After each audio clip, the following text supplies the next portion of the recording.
Hey guys, it's Charles Österlund here with Liquid Blue Cabarete in Cabarete, Dominican Republic. But actually this time, we're not in the center of town. You don't see it right in front of me, but there is the ocean. We are in Encuentro, which is one of the surf beaches. I actually will walk here for a second, just so you see it. So down here, you see a lot of surfers. We're at a place called Outers. I don't have my prone board set up, but today we're gonna be proning this morning. And that's the thing, a lot of times when we're making videos, people see the wing foiling side, people see the kiteboarding side, but they don't see the surfing, they don't see the prone foiling side, which happens essentially half of the day. In Cabarete, we have wind in the afternoon, but not in the morning. So the morning, it's just nice and glassy, no wind, unless there's a thunderstorm of some sorts. So we haven't made a video in a while, but we are gonna be getting back into it. And apart from what we're always doing, which is the wing foiling and the kiteboarding, we want to start sharing some information about prone foiling. And if you've seen some of the other videos, you might realize this board, because this board is actually my wing foiling board for most of the time. It's a 33 liter 4.6, and this board for me doubles as a prone foiling board. So this is just going to be a general little intro into prone foiling. We're not going to go too much into detail about technical things, but basically if you want to get into prone foiling, you're going to need a board that has some volume so that you can have some paddle power still. So anything for most people is going to be probably 28 to 40 liter boards. And then from there, you're going to need to get yourself a foil. Now the foil you're going to be using is going to depend, and it's going to depend on your size. So when you're scaling for prone foiling, it's a little bit different than wing foiling, because you don't want to use a 2200 wing on a wave because it's just going to have too much lift for you. So generally speaking, people that are prone foiling are using foils of around 800, maybe up to 1500 when you're more on the beginner side. But what will help beginners more than even having a big foil is actually having a bit of more volume on the board so that the wave takes you easier.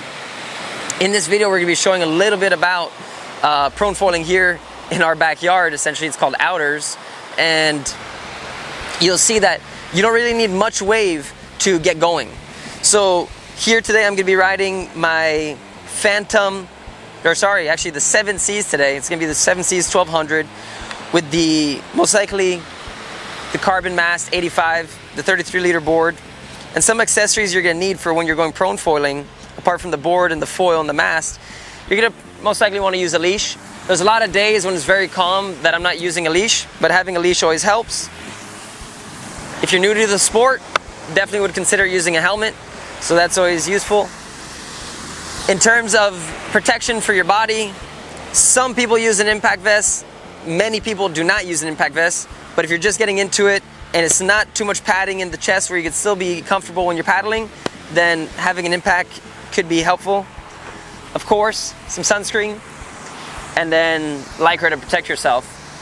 So as you can see though, on the beach I brought 2 masts, and one of the reasons is, sort of going back to when you're picking your foil, you also want to pick your mast length according to the spot.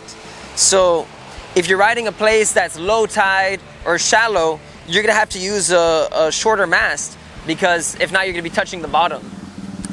Now, you're able to touch the bottom winging as well, but in prone foiling, you definitely feel it a lot more because you're always paddling on your stomach.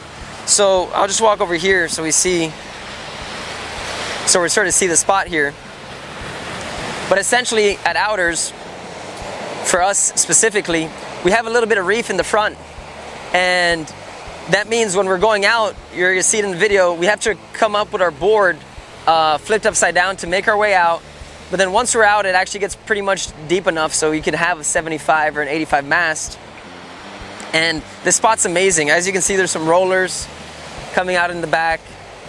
Nice and small, nobody at all.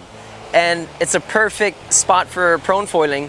And that's the nice thing about this sport. We're always talking about wing foiling, but prone foiling is a sport that is still pretty new in the world of sports. Here you can tell we have maybe, it's around 8 in the morning. I see around 100 guys, 150 guys out there, And here at the prone foiling spot, there's nobody. So that's the thing, is that prone foiling is definitely a unique sport that most likely wherever you're gonna do it in the world, you might be one of the only ones. Now, if you only have crowded breaks, it's pretty dangerous. Most people probably don't want you to be prone foiling there. But if you're in a place that has all these sort of little mushy breaks all around the coast or wherever you're at, then you could actually put them to use. And you're gonna see in the footage that we're gonna be shooting this morning what it actually looks like to prone foil, how you can have some fun with two people. We're gonna be going out with Yannick and myself today, and hopefully I catch some waves. I hurt my hands, but that's another story for another time. So in any case, guys, whenever you're gonna get into prone foiling, definitely remember, you wanna pick a board that's gonna work for you. If you're a very good surfer, it's gonna help. You could get a smaller board. If you don't know how to surf and you haven't surfed in your entire life, it is a bit of a difficult sport to maybe get into, because you're gonna have to learn a couple elements, which is first how to paddle efficiently, and then second how to pop up. And when you're popping up on the foil, that's a technique we're gonna talk about in the future. For now, we just wanted to give a little bit of an intro into getting into prone foiling, sort of the gear you need to get out there, and then a little bit of how it is to ride, and how waves that don't look that interesting for surfing can actually be very interesting for prone foiling. And hopefully we'll be able to do a couple laps. So in any case, guys, this is Charles Österlund with the Liquid Blue Cabarete in Cabarete, Dominican Republic, but this time in Encuentro at a place called Outers. And let's see how it goes today. I'm excited. So I'll leave you with a view of Encuentro so that you have an idea of how our beach break is. Enjoy.